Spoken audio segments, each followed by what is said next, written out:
Aujourd'hui, c'est pas une, c'est 2 viennoiseries que vous allez apprendre à réaliser grâce à Yasmine, chef tourrière. Oui. On dit chef tourrière, responsable recherche et développement pour chez Meunier. C'est ça. On est du côté de Paris, elle m'accueille exceptionnellement dans les locaux et elle va tout nous montrer. Donc là, vous voyez ce petit diplôme, c'est quoi? Tu peux nous dire? Bah, c'est le premier prix du meilleur croissant au beurre AOP d'Île-de-France. Elle est jeune, elle est fun et elle va tout nous montrer. Et surtout, vous allez avoir toutes les recettes. Il suffit de les demander dans la description. Allez, bonne vidéo, c'est parti. On va faire la pesée pour le pétrissage de la pâte à croissant. Moi, c'est une recette de pâte à croissant classique, sauf qu'il y a un ajout de miel. Je vais pas tout pétrir pour 2 kg de farine. Si vous voulez retrouver la recette complète de la pâte à croissant, n'hésitez surtout pas à m'envoyer un message en DM et je vous la transmettrai. Donc là, je vais mettre le sucre. La petite partie de miel qui vient compléter le sucre pour apporter un peu plus de fond dans la mie. Le sel, tout pas l'oublier. Sinon, on a un problème au niveau de la pousse, la fermentation, du réseau, du goût. Là, c'est une catastrophe. 40 grammes, une petite levure. Je rajoute un petit pourcentage de pâte fermentée. Moi, je suis peut-être à 100 grammes au kilo de farine. On prend les rognures de PLF ou de brioche ou de viennoise et notre farine. 25 degrés haut et 75 courantes.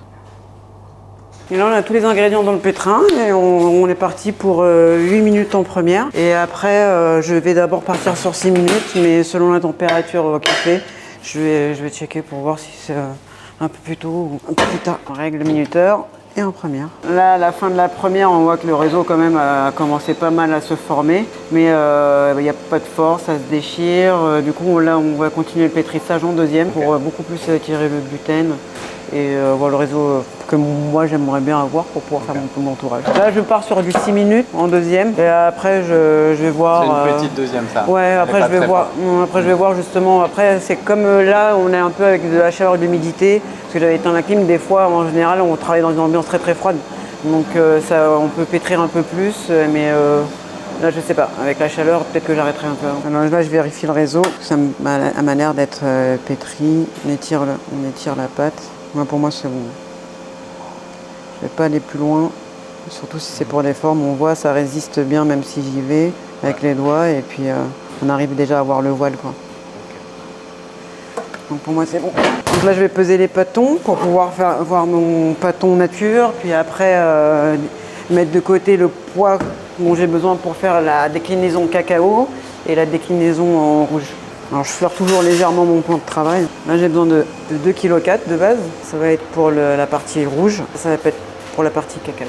Alors mon excédent, moi je le remets en pâte fermentée, ça repassera dans le prochain pétrin. Pendant que je vais m'occuper de la mise en forme du gros, je vais commencer déjà à décliner la cacao d'abord. Je ne terminerai pas la rouge parce que c'est le colorant, il déteint vachement. Au moins ça m'évite de devoir laver la cuve, revenir et tout dégueulasser. Donc là c'est pour le cacao et je vais venir rajouter ma poudre de cacao, le beurre et l'eau. Je ne mets pas uniquement de la poudre de cacao parce qu'elle aura tendance à trop assécher la pâte et à absorber l'humidité qu'il y a déjà dedans. Donc on la réhydrate un peu et on lui redonne du gras. 40 d'eau, 40 de cacao et 40 de beurre. Voilà, on remet tout ça à pétrir. Vu que c'est une petite masse, ça va peut-être mettre un peu plus de temps. Il va falloir que je vienne justement jeter un coup d'œil pour corner. Je mets en première, ouais, une fois que je verrai que le cacao a bien été ramassé, le beurre et tout, je redonnerai un petit coup de fouet en deuxième. En attendant, on va mettre en forme. Je la mets en forme, j'ai la spécificité de la mettre en forme au laminoir. Moins je perds du temps et mieux c'est. Ça lui donne de la force, c'est régulier. Comme ça, je pars sur un bon carré et après, une fois qu'elle aura pointé, je pourrai l'étaler pour bien la mettre en forme pour le lendemain. Donc, j'aplatis. Là, c'est le principe, je vais donner un peu de force, je l'applique, juste pour donner une bonne direction. Je tourne, je refais pareil.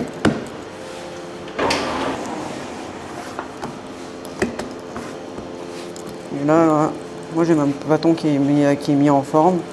Il sera prêt pour être étalé avec un bon rectangle. Là, j'ai plus qu'à le laisser pointer là, à l'extérieur. Je vais le laisser pointer 20 bonnes minutes. Là, parce qu'il fait 20 minutes. Je veux pas que c'est trop de force non plus. Donc là, ça y est, la partie cacao, elle est pétrie. On va la récupérer pour la mettre en forme. Mais ça, le temps de m'occuper de l'autre partie. Et ça va être la première qui va être prise aussi. On s'occupe de la rouge. On va mieux utiliser pour être précis parce qu'au niveau des colorants, les balances qu'on a en général vont de 5 en 5 ou 10 en 10. Le plus sûr, c'est de prendre des petites cuillères dosettes. Et je sais que après, par rapport à chaque fois, soit 600 grammes, soit autre, moi pour 600 grammes, j'utilise cette cuillère-là. J'ai pas de petite balance de grammage. Ouais. On a beau, là, je me suis calée ici par rapport au matériel des balances ici au travail. Ouais. Après, si j'avais une petite balance de précision, moi j'aurais pu, mais du coup, je sais que nous, au niveau du travail, ça sera avec cette cuillère-là, tant de cuillères pour 600 grammes à chaque fois. Donc là, tu as 600 grammes 600 grammes de pâte et une cuillère à thé. Le collant, j'utilise le hydrosoluble. Alors au départ, c'est ce que je faisais, je mettais un peu d'eau et puis au final, je me suis rendu compte que ça détendait trop ma pâte, mais comme elle est déjà assez bien, il n'y a aucune incidence.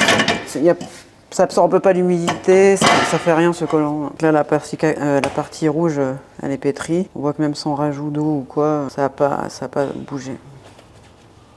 On préforme ma partie cacao. Après là, c'est vraiment, je pense, la technique classique. Hein. On fait un bon pliage pour pas que ça bouge. On pince de chaque côté, on bloque la feuille guitare de l'autre côté. Je termine au rouleau et j'amène les 4 coins d'abord pour éviter d'avoir la feuille guitare qui se plie ou qui se renverse, enfin qui se tourne. Et après, j'ai plus qu'à égaliser. Essayer d'avoir une surface plate.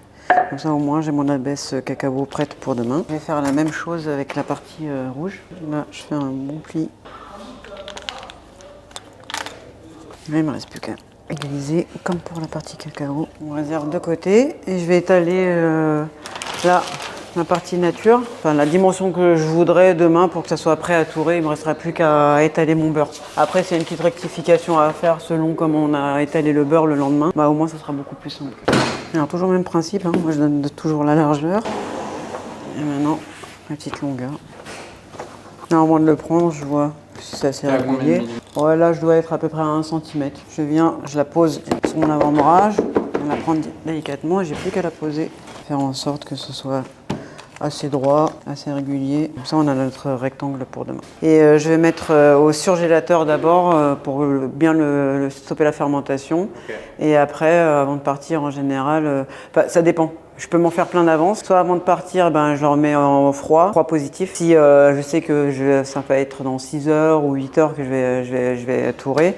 Si c'est un peu plus longtemps, en fait, en arrivant, je tire du congèle, je fais ma journée ce que j'ai à faire et après, je la prends pour tourer. Je les heures. Donc du coup, là, on va faire juste un brownie rapide, un brownie boulanger, on va dire, pour les garnitures, ça ira très bien. Donc j'ai pesé mon beurre et mon chocolat, 750 grammes de chaque. Je vais les faire fondre au micro-ondes. Donc là, je vérifie que tout est bien fondu, que ce soit le chocolat ou le beurre. Alors, il faut y aller doucement, sinon tu as plein d'éclaboussures partout. Comme ça, une fois que le brownie il est fini, on va le mettre à cuire et sorti du four, on va le mettre au surge pour qu'il refroidisse et on pourra faire le tourage en attendant. Donc là, je rajoute mon sucre. Alors, vu les volumes qu'on a, les œufs coquilles, c'est rare chez nous. Farine, on n'en met pas beaucoup pour pas trop sécher l'appareil après la cuisson. Par contre, ça va être un parti pris dans le brownie de ne pas mettre de noix. Parce que après, pour enfants, ceux qui n'aiment pas, ceux qui sont susceptibles de faire des aftes ou allergies ou quoi, je préfère pas en mettre. Ok.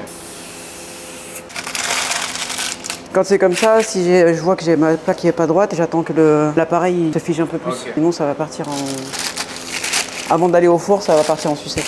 Normalement, je fais 2 cadres avec. Le fait de ne pas avoir coulé dans le cadre directement, c'est pas trop parti en cacahuète sur les côtés, donc ça va. Et là, je l'emmène au four. On va faire des kilomètres ici. Et c'est parti pour 20 minutes à 170. Du coup, là, on va commencer la garniture framboise des sucettes. Là, on met 1 kg de purée de fruits framboise à chauffer. On va la faire chauffer vers les 45 degrés. La purée de fruits est à 45 degrés. On va ajouter le sucre, la pectine et le gélant préalablement mélangés pour éviter que ça fasse des grumeaux à l'incorporation. Donc là, la préparation est arrivée à 80 degrés. On laisse bien frémir, pas bouillir, juste frémir, c'est assez. Et ensuite, on peut la débarrasser directement dans un bac et la placer au froid, ou au congèle, ou au surgèle, ou peu importe.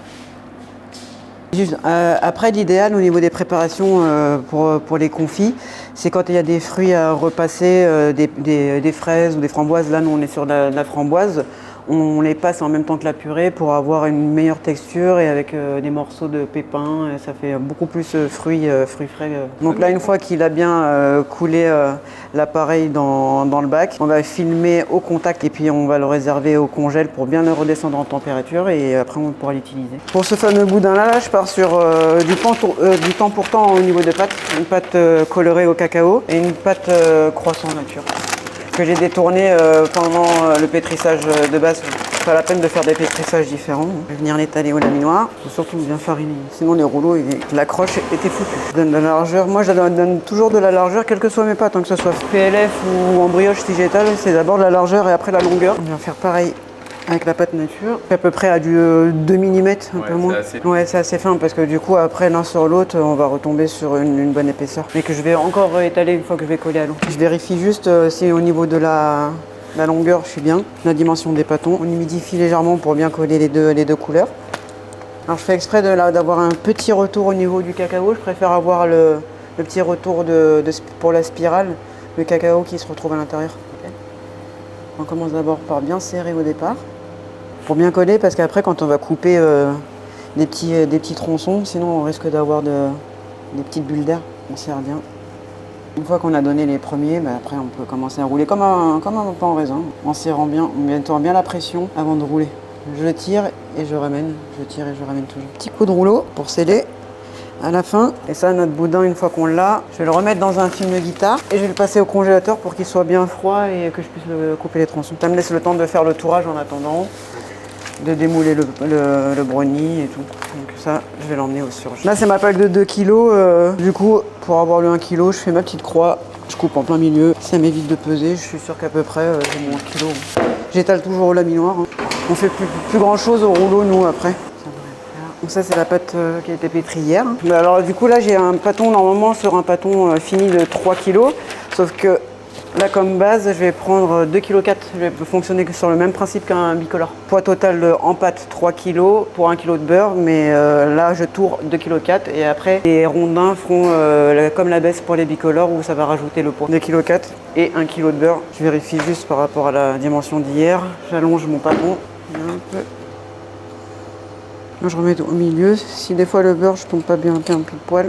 Alors, même principe que je pense que tout le monde. Je coupe bien mon pâton et après je fais mon tourage. Je plie pas pour avoir bien les extrémités bord à bord, pâte à pâte, beurre à beurre. T'as même ton beurre qui est un tout petit peu plus épais que ta pâte. Ouais, et mon beurre qui dépasse un petit peu plus par rapport à la pâte. Je préfère avoir plus de beurre que je puisse remettre à l'intérieur que de pâte. Alors je scelle les extrémités. Après je tapote pour bien sceller. Et après je donne un coup de rouleau au milieu. Pour éviter que mon pâton érondine trop après l'allongement. Oh monsieur Séréné, voilà mon tourier favori. Un tour double, un tour simple. Donc premier tour double. Là c'est à peu près bien net. Là toutes mes chutes, je les remets à l'intérieur, je vois. Je fais mes triangles, on ne perd rien.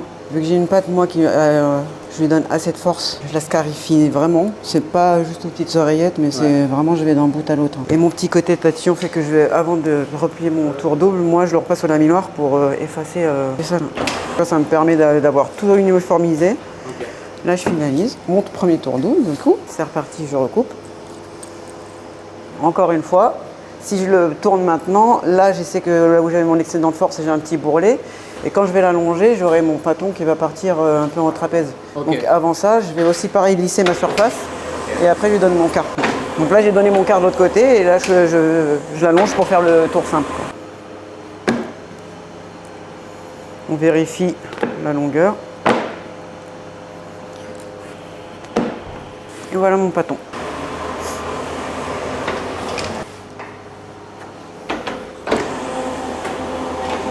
Voilà, là c'est fini.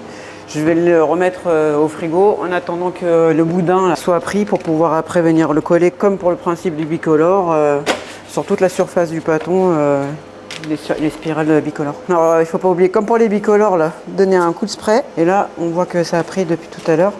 Faut que ça soit dur, mais pas non plus au point que ça soit congelé pour pas que ça casse. Évidemment, à chaque fois, repincer un peu le bout. Ouais. Faut pas que ça soit trop gros non plus, sinon après, ça te fait une grosse coque supplémentaire sur le... Je les mets là et comme ça, après, Séréné, lui, il va les placer et on les colle en quinconce à chaque fois. Là, le principe, c'est on fait d'abord une ligne de spirale et après, on revient la deuxième ligne en quinconce entre les trous pour pas que ça fasse d'énormes trous de nature. Blanc, ouais. Tu vois qu'après, même sur les bords de pâton, on va venir prendre des bords et après on les mettra ici. Ah ouais, super. Comme ça, tout le pâton sera recouvert. Après, tu as deux options pour faire une mise en place dans une production au quotidien. C'est de faire plein de boudins de spirale d'avance au congélateur et les sortir petit à petit au besoin. Et une fois que c'est à peu près congelé frais, une bonne trancheuse à jambon, tu fais tes tronçons de manière régulière au lieu d'être au couteau. Donc là, une fois que c'est fini, qu'il a tout mis sur la surface du pâton, tout fini, même repos qu'un pâton qu'on va devoir travailler après. Donc ça rejoint le... Ouais, la sucette lollipop, c'est sur un principe d'un bicolore rose, sauf que la baisse, au lieu d'être posée une fois le pâton fini, c'est en cours de tourage qu'on va la mettre. J'égalise la surface. Et à ce moment-là, moi je le récupère et je vais récupérer la baisse bicolore rouge, enfin la baisse rouge pour pouvoir la coller maintenant avant de faire mon tour simple. Alors sur des abaisses aussi fines, par contre, là il vaut mieux rajouter, faut y aller avec la farine, sinon ça va te coller au rouleau et là on est mal. 600 grammes. 600 grammes. Je suis pas, ouais. Comme ça on a 3 kg de pâte au total pour 1 kg de beurre. Je tourne à 30%. Je récupère. On vient coller ça tranquillou. On a l'œil dans le compas ou le compas dans l'œil. Comment on dit? Non. Non. L'œil dans le compas. L'œil dans le compas, c'est dur. Le compas dans l'œil. Le compas dans l'œil. Et bon, on y arrive du premier coup. Donc là, tout à l'heure, on était sur la largeur, pardon. Maintenant, on fait le quart de tour et on allonge le pâton. Vérifie. Là, si j'ai des bords un peu rondinés. Et là, on peut voir déjà, sans trop couper, qu'on va avoir une succession de couches à l'intérieur. Et au repos, jusqu'à ce qu'on le prenne pour le façonner. Celui-là, il n'y a rien de plus après à faire. Juste à le mettre à dimension pour pouvoir faire des bandes twistées. Pendant que les pâtons reposent, moi je vais faire ma petite mise en place déco pour faire la finition de la sucette. Là c'est une pâte sucrée qu'on utilise pour les fonds de tarte, pour d'autres gâteaux, pour faire des lunettes ou quoi. C'est la même chose, donc pas besoin de faire un pétrissage à part. Je la prends, je vais l'étaler et on va faire des petits bâtonnets qui vont pour cette viennoiserie là. Là je vais simplement faire mes marques. Après, je pourrais l'utiliser, y aller, mais j'ai peur que vu qu'elle n'est pas très fraîche, que ça se prenne dans les rouleaux. Donc vraiment, épaisseur des bicyclettes, je vais simplement faire des marques. Vérifier que les écarts ils sont bien faits, parce que des fois, ça a tendance à se dérégler. Et là, ma référence, je prends un bâton de barre de pain au chocolat. Donc du coup, je vais pas faire tout le bâton. Je récupère mes petits bâtonnets, je les dépose de manière assez droite. S'ils sont tordus, hein, j'hésite pas à les redresser. Et après, je repose par-dessus un autre sylvain. Ils sont perforés, micro-perforés. Hein. Donc du coup, je vais les mettre en cuisson aussi, pareil. Oh, ça c'est assez rapide, ça va être juste 11-12 minutes à 170. Mon brownie est bien froid, je vais le détailler. C'est bandes de 800 cm. Bien, on reste sur un brownie pas trop cuit. Comme ça, comme il va retourner en cuisson, on aura eu 2 cuissons, donc on va vraiment sur un brownie chewy. Alors là, on a des barres de 20 grammes et on en mettra une par pain au chocolat. Donc là maintenant, une fois qu'il a fait sa mise en place de barrettes de brownie, soit on les réserve au frais et pendant ça peut tenir 2-3 jours tranquille au frigo, soit après si on fait des superpositions, on met une feuille de cuisson ou une papier guitare, on en remet des étages et on met au congèle. Et on tire à convenance son utilisation. Okay. Et puis les chutes qu'on a après au niveau du cadre et des barbages, nous ici au travail on fait des beignets, les beignets Brooklyn. C'est un peu les beignets fat styli américaine, beurre de cacahuète à l'intérieur, glaçage royal dessus, avec des morceaux de coquille et des morceaux de brownie. Donc ça après on les coupe et ça nous fait la déco. On a récupéré les petits bâtonnets qui ont été cuits pour la déco des sucettes.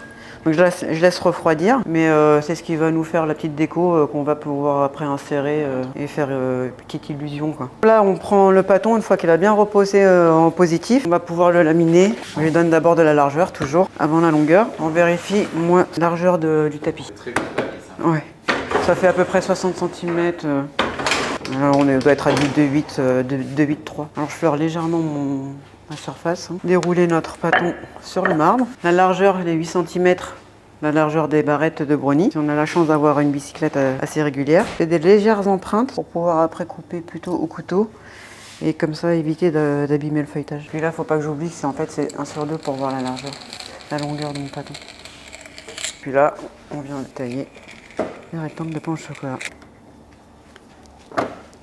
Donc on place le brownie. Comme un barrette au chocolat, on roule et on bloque. Alors selon l'endroit où on a la bonne visibilité de la spirale ou pas, après c'est... Ouais. Ça fait comme un puzzle. Une fois que j'ai roulé mes pains au chocolat, je les dispose de manière égale sur une grille pour pas que ça se colle à la cuisson ou à la pousse.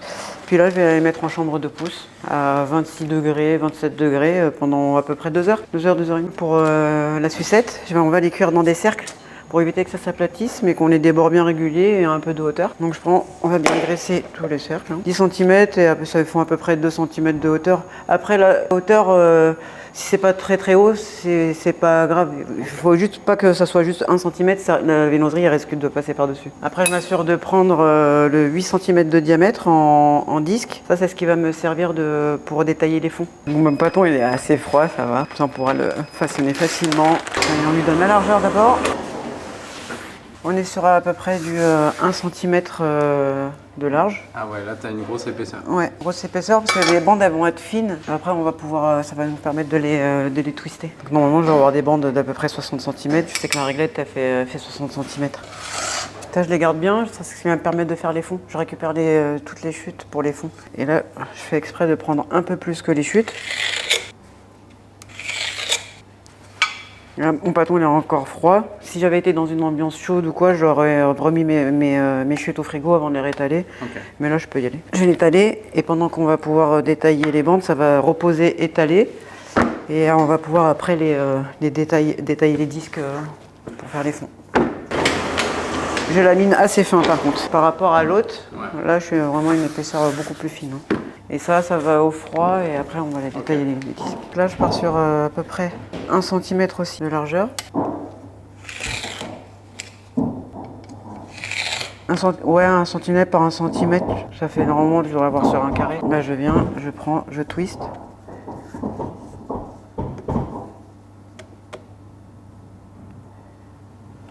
Et là on met bien le centre. Et pour pas perdre le twist, de temps en temps je redonne toujours un petit coup. Et là, après, j'ai plus qu'à tourner autour. Et on a la première forme de la sucette. Là, je vais faire tout ça.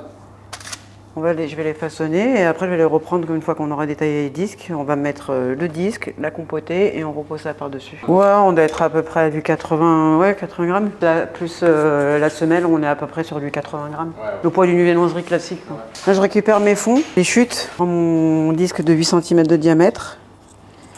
Je vais les détailler. Après là au centre, on va venir pocher la garniture qui a été faite tout à l'heure, la compotée framboise. Hein, et on va venir poser ça délicatement par-dessus. Donc là le confit qui a été mis en froid, on voit qu'il a bien pris. Il se tient bien. Donc il va le redétendre un peu pour pouvoir le mettre en poche et pouvoir dresser dans nos viennoiseries. Petite poche, petite douille, petite corne. On vient nous pocher ça au centre. Mais il ne faut pas qu'il aille non plus trop près du bord. Okay. Parce que les bords, on en a besoin quand on va venir coller la viennoiserie. Les 2 pattes se touchent pour pouvoir aussi faire une petite soudure, que ça se ferme bien. Donc là, on reprend nos viennoiseries de tout à l'heure. On vient les poser. J'appuie même pas parce qu'après, à la pousse, ça va venir tomber tout seul sur la viennoiserie. Hein. Okay. Je viens, je pose. Et maintenant, on va mettre ça en chambre de pousse. 26 degrés, 27 degrés, allez max 28 degrés, mais pas plus. Pendant environ, à partir de 1h30, je vais commencer à regarder. Après 1h30 dans la chambre de pousse, la viennoiserie, elle est poussée, donc pas plus. Je vérifie d'un coup d'œil si j'ai pas trop de pointes qui vont sortir, et là j'en repère, donc j'hésite pas avec un peu d'eau de pouvoir humidifier mon doigt et appuyer au centre. Sinon ça va partir trop en sapin de Noël. Là. La dorure c'est de l'œuf entier et avec le spray.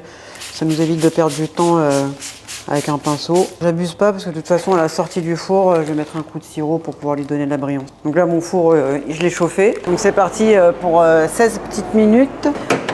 165, là ici je le règle à 165 parce qu'il va augmenter de chaleur. Donc En général, on tourne autour des 165-170. C'est un sirop de lustrage pour siroter les viennoiseries à la sortie du four. C'est un sirop à 30, donc 1 kg 200 de sucre et 900 g d'eau. Ok. Donc plus de sucre que d'eau. Ouais. Et on fait bouillir. Oui, juste 30-40 secondes des petites ébullitions et après on stoppe. Faut pas que ça masse non plus.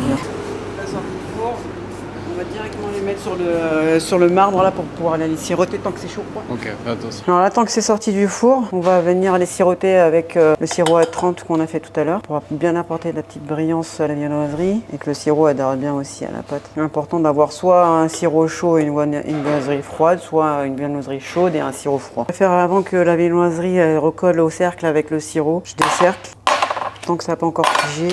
Des fois, c'est à cause peut-être du confit qui s'est peut-être échappé. Au niveau des trous, soit je choisis un trou, soit j'y vais avec le couteau. Comme ça, on pourra insérer les petits bâtonnets de pâte sucrée. Je le fais pas à chaud parce que l'humidité risquerait de ramollir ma pâte sucrée et surtout avec le confit qui est dedans. Donc j'attends que ça refroidisse. Ça, c'est vraiment la petite touche avant de mettre en magasin ou avant de le mettre en vente. Et pour moi, les pains au chocolat, ils sont prêts à aller au four. J'attends pas un maximum de volume de développement dans le panem. Mais dès que j'ai le signal que les feuillets commencent à se décoller, ça peut y aller. Parce que je veux aussi quand même qu'on retrouve des feuillets nets et que la viennoiserie ne soit pas trop poussée, sinon même au niveau de l'esthétique ça ne le ferait pas trop. Pas de dorure pour pas ternir de trop la partie cacaotée, mais pareil à la sortie du four, un coup de sirop vite à chaud et ça va sublimer la couleur. Cours tant que c'est chaud pour mettre le sirop. Et là on va voir tout de suite la différence quand on met le sirop.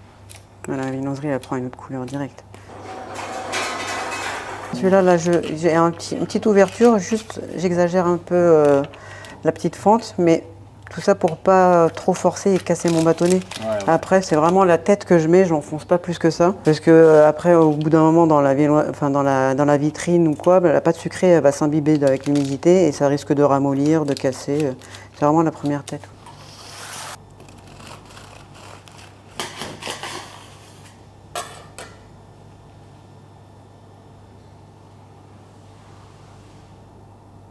Allez, passons à la dégustation. Aujourd'hui, on m'a pas entendu beaucoup, mais pour la dégustation, je suis là. Trop bon. Ouais. Non, franchement, le petit côté framboise un petit peu coulant là, grâce à cet appareil, c'est vraiment magnifique. Ah, moi, je voudrais bien le petit bitonio là. Ça croustille aussi. Ah, ça, c'est vraiment très bien avec le petit croustillant là. Je vois que le gars, il a faim. Tu vois, le mec, il arrête pas de manger tout ça. D'habitude, je mange un peu après.